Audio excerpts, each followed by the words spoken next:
Hello friends, welcome to colour mic. அனைவருக்கும் வணக்கம். இது கலர் மைக் சேனலில் பார்க்கறதுக்கு சப்ஸ்கிரைபர்ஸ் மட்டும் சேனலில் பாருங்க.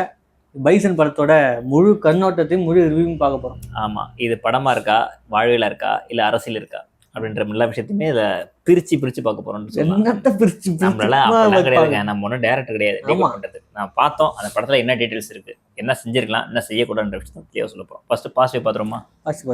படம் பார்த்தீங்கன்னா நீங்கள் ஆக்சுவலி 2 பேர் தான் போனோம்.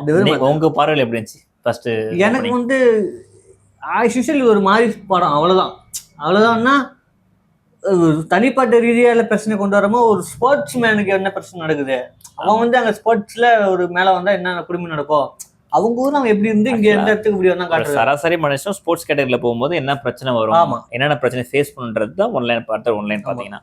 ஸோ படம் பார்த்தீங்கன்னா ஸ்டார்ட் பார்த்தீங்கன்னா ஒரு வித்தியாசமான லெவலில் தான் ஸ்டார்ட் ஆகுது. இல்லை, படம் வந்து பண்ற அரசியல் வேற. அது நம்ம ஆனா வந்து இந்த படத்துக்கு அரசியல் ஒரு ஜாதியும் பூசலாம், அப்படி பூசணும் ஆள் இருக்கு. நிச்சயமா அதுல நிறைய விஷயங்கள் இருக்கு. அது இன்டர்லாக்கிங்லாம் பார்த்தா ஃபர்ஸ்ட் இந்த படமா பார்க்கும்போது என்ன பொறுத்த வரைக்கும் யாருமே மாறி வந்து பகச்சிக்கல இந்த படத்துல. யாரும் இருக்கா, நீ இருக்க, எல்லாம் சொல்லிட்டு போயிட்டாப்புல. அது எப்படி இந்த வாழ்வியலோட நம்ம கனெக்ட் பண்ணி எப்படி தியேட்டர்ல அந்த 3 மணி நேரம் உட்கார வைக்கிறாங்க அப்படின்றது படத்தோட சக்சஸ்ன்னு சொல்லலாம். அதை ஆமா, அவர் பார்த்தீங்கன்னா ஒரு இன்னைக்கு பெரிய ஆளுங்க நடிச்ச படங்கள்லாம் எவ்வளவு பிரச்சனை வந்துட்டு இருக்கும்போது இப்போ பெரிய ஆளுங்க படம் நடிக்க முடியாது. ஒரு ஹேண்ட்ஸ் ஆஃப் கொடுக்கலாம் யாருன்னு கேட்டால் அந்த விக்ரம் சார் பையன் துருவ விக்ரம் நல்லா நடிச்சிருக்காரு.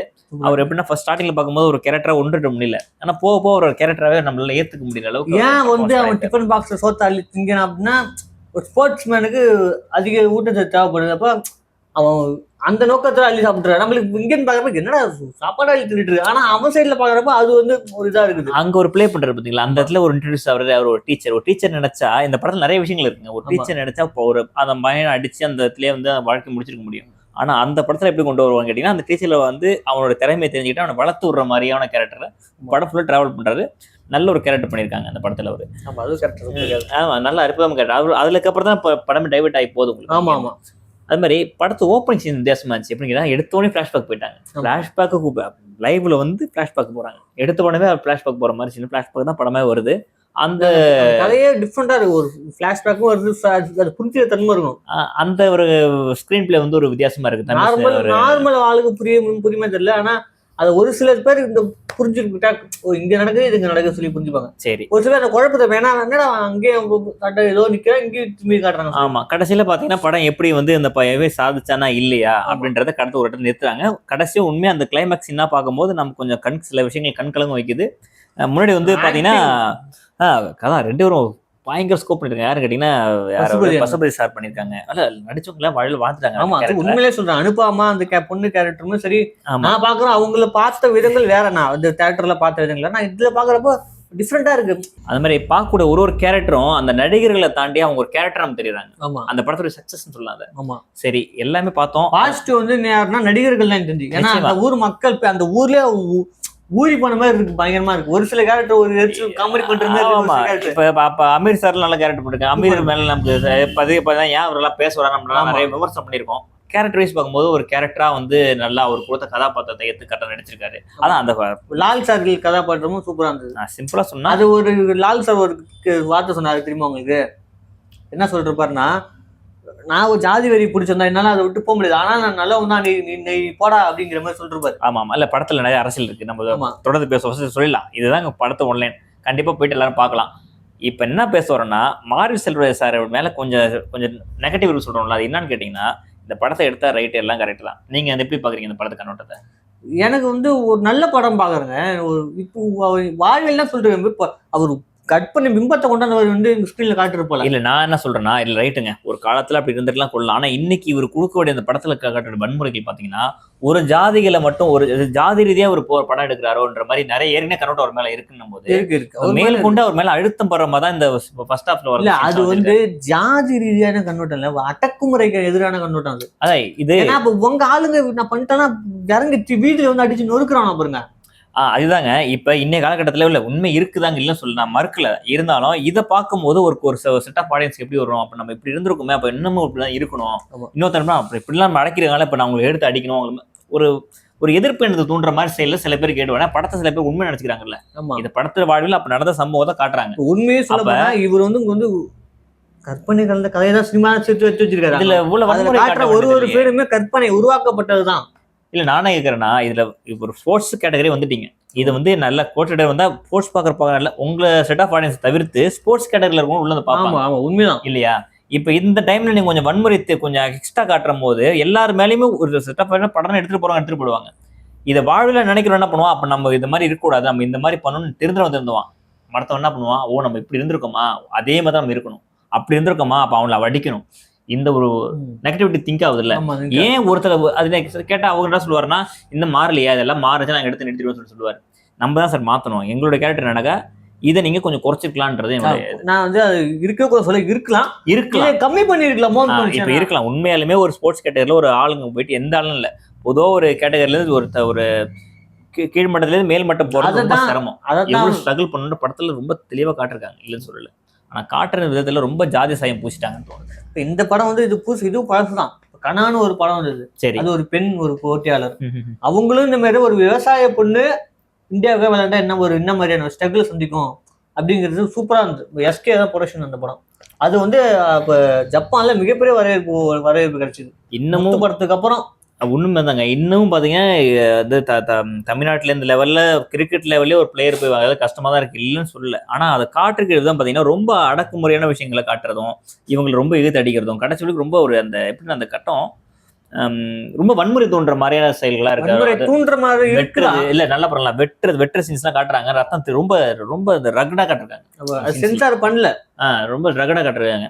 இது வந்து இளைஞர்கள் மத்தியில பாத்தீங்கன்னா இன்னும் கோபத்தை தூண்டுன்றது எங்களுடைய தனிப்பட்ட முறை கருத்தை எல்லாரும் சொல்லல. சில பேர் அதை படம் எடுத்து போயிடுவாங்க, நாங்க அதை அரசியலா பார்க்கும்போது இந்த சொல்றோம். அதே மாதிரி அம்பேத்கர் படத்தையும் புத்தரையும் என்ன பண்றீங்க, ஒரு ஜாதிக்குள்ள அடக்குறீங்கன்றதை என்னால ஏற்றிக்க முடியல. இன்னுமே ஒரு ஜாதி ரீதியா படம் எடுத்தீங்க அப்படின்னாக்கா அம்பேத்கர் ஒரு சீன் வச்சிடுறாங்க, ஏதோ ஒரு சீன் வச்சிடறாங்க. ஏன் இதெல்லாம் வந்து ஒரு சராசரி ஒரு அம்பேத்கர் சட்டமேதை, அவருக்கு வந்து பொதுவானவர், அவரை கொண்டு போயிட்டு ஒரு ஜாதியில் நடக்குறது எனக்கு என்னுடைய பார்வையில் அது தவறாக தெரியுது.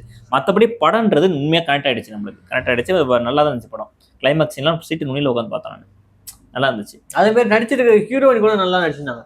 ஆமா, ஆனா அது என்ன சொல்றது, வல்லவன் படத்துல வயசு வித்தியாசம் சொல்றோம்ல, இதுல வந்து எனக்கு ஒரு மாதிரி தான் இருந்தது. எப்படிடா இது செட்டே ஆகாதடா, நம்ம பாக்குறப்ப வித்தியாசமான கண்ணோட்டமான அந்த மைண்ட் செட்டே உடைக்கிற மாதிரி இருந்தது இந்த படம். அந்த இதுல அந்த கேரக்டர் சொல்றேன் என்ன பொறுத்த வரைக்கும்.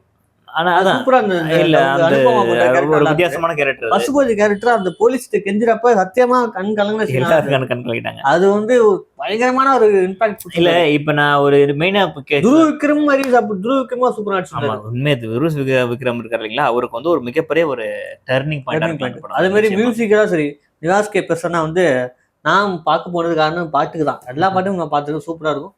முக்கியமா பாட்டு போய் என்ஜாய் பண்ணி நான் படம் பார்த்தேன். நிவாஸ் கே பெர்சனா மிரட்டி விட்டா போல. ஆனா இப்ப என்னுடைய கருத்து, இப்ப நீங்க என்ன பண்ணிட்டு நினைக்கிறீங்க, படத்தை நினைக்கிறீங்க புரியல. இந்த படத்துல இந்த மாதிரி விஷயங்களை காட்டிருக்கு தப்புன்னு நினைக்கிறீங்க? ஐயா நான் காட்டிருக்க தப்பு தான் அப்படின்னா, அதுல ஒரு விஷயம் அரசியல் பேசியிருக்காரு. யாரு ஒரு அது சிம்பிளா சொன்ன வச்சுங்களா, ஒரு நம்ம இந்திய அரசியல்ல 2 ஜாதி கட்சி தலைவர்கள் மாதிரி 2 கான்செப்ட் வந்து பேர் சொல்லுவேன்னா 2 ஜாதி கட்சி தலைவர் மாதிரி. ஆனா அவங்களுக்குள்ளயும் பாத்தீங்கன்னா 2 பேருக்கிட்டையும் பாத்தீங்கன்னா அவங்களுக்குள்ளதான் புகை இருக்கும். இப்ப வந்து என்ன சொல்லிருப்பாரு நம்ம லால் சார் சொல்லிருப்பாருன்னா, நான் வந்து ஜாதி எனக்கு உள்ளுணர்வுக்கு தான் என்ன அழிக்க முடியாது, ஆனா வந்து நான் உன்னை அப்படி பார்க்கல, நீ ஸ்போர்ட்ஸ் மேன் ஜெயிக்கணும், நீ போ அப்படின்னு சொல்ற. இந்தாண்ட பார்த்து அமீர் சார் என்ன சொல்லிருப்பாருன்னா, நான் எதுக்காக கத்திய தூக்குனதே மறந்துட்டீங்களா அப்படிங்கிற மாதிரி பேசிருப்பாரு. 2 பேருமே நிக்கிற ஒரு பிளாட் வந்து மக்கள் நல்லதுக்கான நிக்கிற மாதிரி. ஆனா அங்க வந்து 2 பேருடைய திரும்ப இருக்குல்ல, அந்த ஈகோ, உன்னை விட்டுறக்கூடாது அந்த ஈகோ. ஏன்னா அந்த ஈகோ எப்படி உருவாச்சுன்னா, அவன் லால் சார் தம்பியை கொன்னதுல இருந்து அந்த ஈகோ செட், அந்த ஈகோவால தான் அவங்க 2 பேரும் அடிச்சு பண்ண காரணம். இது வந்து ரியல் லைஃப்ல நடந்துதாங்க இருக்கு, இல்லன்னு சொல்லல. ஆனா நம்ம சொல்ற விஷயம் என்னன்னாக்க, இன்னும் வரக்கூடிய காலங்கள்ல இப்ப இவர் ஒரு படம் எடுத்தாருல, அடுத்த கட்டம் என்ன பண்ணுவாங்க, அந்த நம்மளும் பார்த்தோம் இல்ல பொதுவா பாத்தீங்கன்னா அதான் இப்ப உங்க ஒரு ஆளுக்கு ஒரு படம் தானே, நம்ம ஆளுங்க என்ன பண்ணுவாங்க, இன்னொரு படம் எடுப்பாங்க. அதே மாதிரி இருக்கும். இல்ல நான் என்ன பொறுத்த இதெல்லாம் ஒரு ஜாதி படமே கிடையாதுங்க. ஜாதியை பத்தி பேச்சிருக்க தவிர ஜாதி படம் கிடையாது. ஒரு சரியான ஸ்போர்ட்ஸ் மேனுக்குள்ள நடக்கிற விஷயங்களை உடைச்சு வச்சிருக்காங்க. இப்ப தென் மாவட்டங்கள்ல உள்ள நடக்கிற பிரச்சனைகளை எடுத்து கூறியிருக்காங்க. அதாங்க ஒரு படம் கிடையாது, நான் சொல்றேன் அருமையான ஸ்போர்ட்ஸ் படமா கேட்டகரி. அரசியல் படம்னா நிறைய படம் இருக்கு, அது சொல்லலாம். அதான் கொண்டு போக விஷயத்துல இப்ப இந்த ஜாதி திணிப்புன்றது கண்டிப்பா அந்த படத்துல இல்லன்னு சொல்றீங்களா நீங்க? ஜாதி திணிப்புலாம் எதுவுமே இல்லை இந்த படத்துல. திணிப்பு இல்ல, ஜாதியை வந்து கொஞ்சம் எப்படி கலவரம், ஜாதி கலவரன்றது கொஞ்சம் காட்டுறாங்க. கலவரத்தெல்லாம் உண்டு பண்ணலங்க. இது வந்து கலவரத்தை தூண்டுறாளுகள் எனக்கு தெரிஞ்சில்ல. ஆனா அது பாக்குறவங்க மைண்ட் செட் எப்படி பாக்குறான்னு தெரியல. நான் ஒரு மாதிரி பாக்கல படம். அதுதான் ஏன் சினிமா நான் பாக்குறது ஏன்னா ஒரு வாழ்வியல் ஆர்ட்டா பாக்குறது, சினிமாவா கற்பனை தான் இல்ல. நான் அதான் இப்ப நீங்க உங்க பாயிண்ட் ஆஃப் வியூல நீங்க என்ன பண்ணுங்க, ஒரு படத்தை சினிமா பாத்துருக்கீங்க, இந்த மாதிரி நடந்திருக்குன்றது அதான் சொல்றேன். புரிஞ்சுக்கிறீங்க. மத்தவங்க பாயிண்ட் ஆஃப் வியூ எப்படி எடுத்துக்காங்கன்னு தெரியல நம்மளுக்கு. ஆனா இப்ப இன்னொரு செட் ஆஃப் ஆடியன்ஸ் பாயிண்ட் எப்படி இருக்கும், எல்லாரும் மறந்து இப்ப எல்லாருமே பாத்தீங்கன்னா ஓரளவுக்கு வந்து நாகரிக உலகத்துல மறந்து வாழ்ந்துட்டு இருக்கோம். இப்ப இந்த டைம்ல இந்த மாதிரி விஷயங்கள்ல சில பேருக்கு ஞாபகப்படுத்துற மாதிரி விஷயங்களை அந்த படம் எனக்கு தூண்டி விடுதுன்றது. எடுக்கவே கூடாதா? இல்ல எடுக்கலாம். அது சொல்லவே கூடாதா? லிமிட் அதிகமா இருக்கு இந்த படத்துல. கொஞ்சம் எக்ஸிட் போன மாதிரி தெரியுது.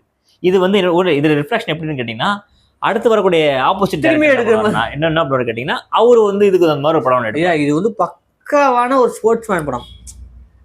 என்ன இந்த ஸ்போர்ட்ஸ்மேன் எங்க இருந்து வராரு அப்படிங்கறது அந்த படத்தோட கதை. இப்ப நாங்க சொன்னதுல ஜஸ்ட் ஒரு அரசியல் ரீதியா கலந்தாய்வு பண்ணுவாங்க. ஆனா அந்த படம் பாத்தீங்கன்னா நீங்க எல்லாத்தையும் மறந்து பாத்தீங்கன்னா இந்த மாதிரி படங்கள் தான் தமிழ் சினிமாவின் படங்கள் எனக்கு. ஆமா, இது ஒரு வாழ்வியல். நிச்சயமா அது வந்து இல்லாத சொல்லல, வாழ்வியல் தான். அது நாங்க என்ன சொல்றோம்னா வறுமையை குறைச்சிக்கலாம் சொல்ல வந்த மாதிரி படம் அருமையான படம் கண்டிப்பா பார்க்கலாம்.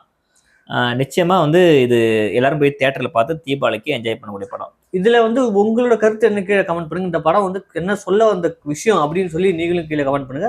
நாங்க போய் சரியா ரைட்டா நீங்களும் சொல்லிடுங்க. ஆமா, நாங்க வந்து எங்களுக்கு தோன்ற விஷயம் முரண்பாடு தப்பே கிடையாது. ஏன்னா ஒரு கருத்தியல் ரீதியா தான் முரண்படுறோம் நம்ம, அது ஒரு பிரச்சனை கிடையாது. மற்றபடி பார்க்க வேண்டிய படங்கள் தான். ஆனா வரக்கூடிய டைரக்டர்ஸ் பாத்தீங்கன்னாக்கா எல்லாத்துலயும் பாத்தீங்கன்னா இந்த மாதிரி விஷயங்களும் கொஞ்சம் அவாய்ட். எல்லாத்துக்கும் ஒரு வரம்பு இருக்கு. வரம்பு மீறி எந்த டைரக்டரும் படம்ன்றது ஜாதி மதம் எல்லாத்துக்கும் மேற்பட்டது. ஆமா, எல்லாரும் பார்க்க வேண்டிய கலை. ஆமா, திரை உலகம். இங்க வந்து திரைப்படத்துல வந்து தமிழ் சினிமா சாதி சாயம் பூசிட்டீங்கன்னா நம்ம வளர முடியாது. பாத்தீங்களா நீ காந்தாரான ஒரு படம் வந்து எங்கேயே போயிட்டு இருக்கு. அதையும் பாத்தீங்கன்னா அதுவும் ஒரு ஏறக்குறைய இதே மாதிரி படம் தான். ஒரு அரசருக்கும் ஒரு காட்டுவாசிக்கு நடக்கக்கூடிய ஒரு போர் மாதிரி தான் படம் இருக்கும். அதே மாதிரி இங்கேயும் அப்படிமா ஜென்ரலா எடுத்துட்டு போனீங்கன்னா ஒரு பெரிய விஷயமா தெரியாது. ஜாலியா எதையுமே பத்தி யோசிக்காம ஜாலியா யாரை சொன்னாலும் கேட்காதீங்க. பிடிச்சிருக்கா உங்களுக்கு இவரை பத்தி பிடிக்குமா, வாழ்வியலா வேணும் இந்த படம் பாருங்க, ஜாலியா இருக்கணும், டியூட் பாருங்க, அவ்வளவுதான். பார்த்துட்டு போயிட்டே இருங்க. தொடர்ந்து நம்ம அடுத்த வீடியோல சந்திக்கலாம். நன்றி, வணக்கம். இது காலர் மைக் சேனல்.